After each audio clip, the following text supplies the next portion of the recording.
वो कॉलेज शुरू किए, स्कूल शुरू किया, उसके बाद में यूनिवर्सिटी तक पहुंचे, तो एजुकेशन ही जानते हैं बचपन से। लेकिन ये नहीं पता था कि यूनिवर्सिटी इतना मुश्किल टफ होगा, क्योंकि एक्ट पास कराना एक बहुत बड़ी चीज़ थी। और ख़ासतौर से हम लोगों के लिए, जो लोग एक नॉर्मल परिवारों से बिलोंग करते हैं, जिनके पास पैसे का कोई बैकग्राउंड नहीं है या राजनीतिक बैकग्राउंड नहीं है, कोई किसी तरीके की बड़ी सपोर्ट नहीं है, तो उस कंडीशन में ये वाला बहुत बड़ा और टफ टास्क था। और पैसा भी मैं समझता हूँ, यहाँ पे इस बात को बोलना ठीक नहीं रहेगा, लेकिन पैसा भी उतना ज़्यादा खर्च हुआ है जितने हम लोग कल्पना कर सकते हैं। उस कल्पना को आप कई गुना कर लो, और उसके लिए अलग अलग परिस्थितियों से गुजरना पड़ा। बहरहाल जो भी हुआ, कई साल हो गए, यूनिवर्सिटी 2022 में कंप्लीट हो गई थी। जुलाई 2022 में हमने कंप्लीट कर लिया था। 3 मार्च 2020 को हमारा LOI हुआ था। 2016 से हम लोग कोशिश कर रहे थे, लेकिन 20 में हमारा क्लियर हो गया था। उसके बाद फिर जुलाई 2022 में यूनिवर्सिटी कंप्लीट कर ली थी हमने। लेकिन उसके बाद 2022 के बाद लॉकडाउन के जिन दिनों में सभी लोग अपने अपने घरों में बैठे हुए थे, 20 से लेके 22 का जो दौर था, उन दिनों में हम लोग अपना वहाँ पे काम कर रहे थे। जो टाइम ऐसा था जब घर से नहीं निकल पाते थे, लेकिन उन दिनों में भी 20 से लेके 22 तक मैं पूरे टाइम तक हम सारे लोग वहीं पे रुके।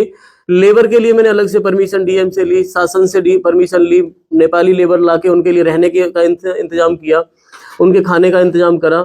और एक कंडीशन थी कि आप अगर अपने पास लेबर को रोक पाओगे तो ही आपको हम परमिट करेंगे कि आप कंस्ट्रक्शन कर लो। और उन्हीं दिनों में कंस्ट्रक्शन कंप्लीट करना था। तो राजनीतिक परेशानियां, परिस्थितियां, उतार चढ़ाव हर जगह ही आते हैं, छोटी बड़ी चीजें। लेकिन हमें फाइनेंशियली बड़ी चीजों से गुजरना पड़ा। कॉलेजेस बंद थे, पैसा कहीं से आ नहीं रहा था, सैलरी लगातार जा रही थी, स्थायी खर्चे कंप्लीट जैसे थे वैसे के वैसे ही चलते रहे। तो उसी दौरान यूनिवर्सिटी का कंप्लीट होना, फिर भी प्रयास किया और 2022 में कंप्लीट हो गई।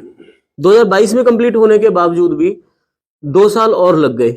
और मैं ये समझता हूँ कि आज जब कंप्लीट हुई है यूनिवर्सिटी, आपका एक्ट पास हो गया है, कल डिक्लेयर हुआ है, परसों पास हो गया था, अब समझ में आ पाता है कि हमने फिर भी बहुत जल्दी कर लिया है।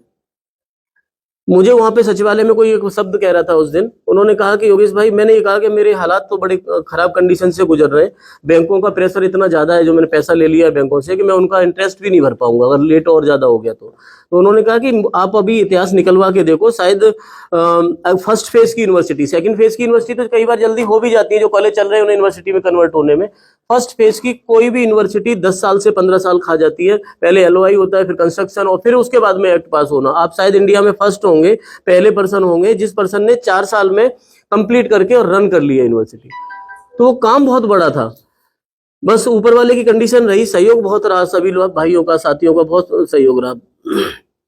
23 में होना था, वो सत्र पोस्टपोन हो गया। तो हम सही मायने में पिछले साल सितंबर में आ जाने चाहिए थे, जो लास्ट होते हुए भी, लेट होते होते भी लास्ट कम से कम हम सितंबर 2023 में रनिंग में आने चाहिए थे। लेकिन वो उत्तराखंड में वो सत्र स्थगित कर दिया गया, शीत सत्र हुआ ही नहीं। फिर वो शीत सत्र को अभी UCC लाने के लिए इन्होंने फरवरी में 8 फरवरी को दोबारा किया। उसमें भी किसी तरीके से यूनिवर्सिटी का जो है वो नहीं हो पाया। अभी आपका जो अब बजट सत्र हुआ है, उस बजट सत्र में 4 यूनिवर्सिटी वहां पे क्लियर हुई है। उन 4 यूनिवर्सिटी में से हम सिर्फ फर्स्ट फेज की यूनिवर्सिटी है। फ्रेश यूनिवर्सिटी जो है वो माइंड पावर यूनिवर्सिटी है।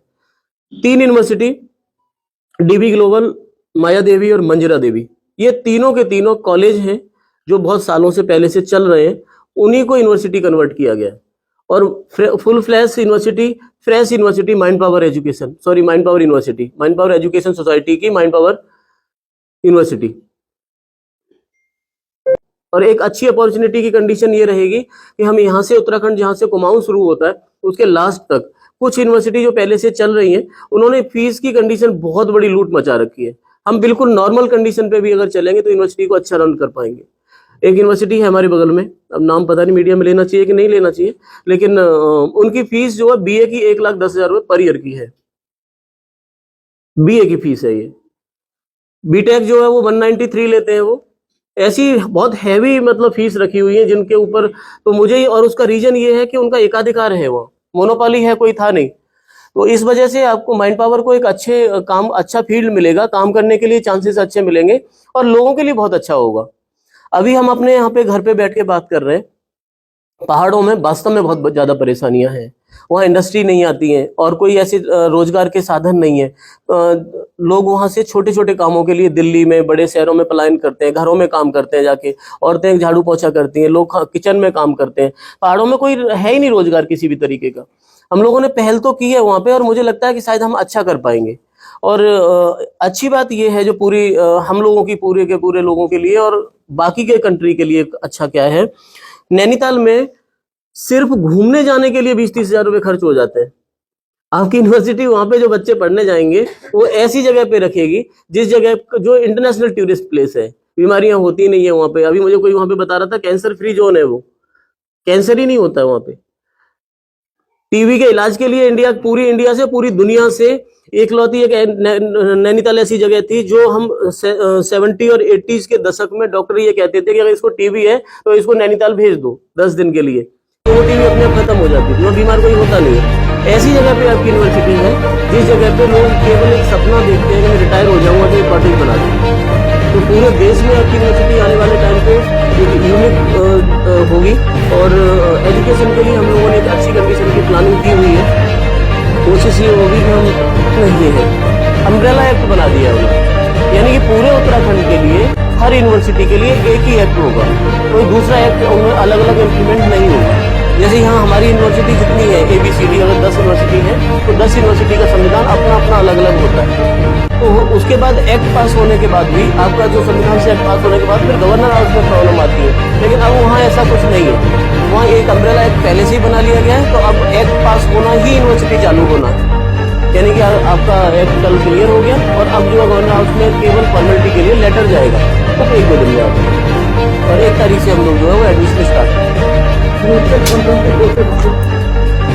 कोर्सेज के लिए इस साल हम लोगों ने अभी फर्स्ट प्राइमरी में जो डिसाइड किया है वो एजुकेशन के नॉर्मल जो कोर्सेज हैं अपने MBA BSc और BCom भी चलते हैं, MK PG इन सभी के जो भी डिग्री चलेगी उसका PG जाएगा और रिसर्च तक जाएगी। जैसे BA BSc BCom MA MSc MCom और इन तीनों की research, BBA BCA MBA MCA और उनकी रिसर्च, टेक्निकल में BTech MTech और उनकी रिसर्च। इसके बाद में बाकी के नॉर्मल कोर्सेज जो है वो भी इसी साल चालू कर देंगे। काउंसिल के कोर्सेज जो है वो हमने अप्लाई किए हुए हैं कुछ, तो अगर फार्मा काउंसिल और नर्सिंग काउंसिल क्लियर हो जाता है तो वो डिक्लेयर कर पाएंगे हम लोग अगस्त के आसपास, जुलाई में वो शुरू हो सकते हैं। बाकी की चीज़ें जो है वो इसके यूनिवर्सिटी के साथ में और जो काउंसिल्स है वो इस साल क्लियर होंगे, तो बाकी कोर्सेज अगले साल से होंगे, चाहे वो लॉ वगैरह के, लॉ फैकल्टी के हैं या दूसरे काउंसिल्स के हैं, वो अगले साल से।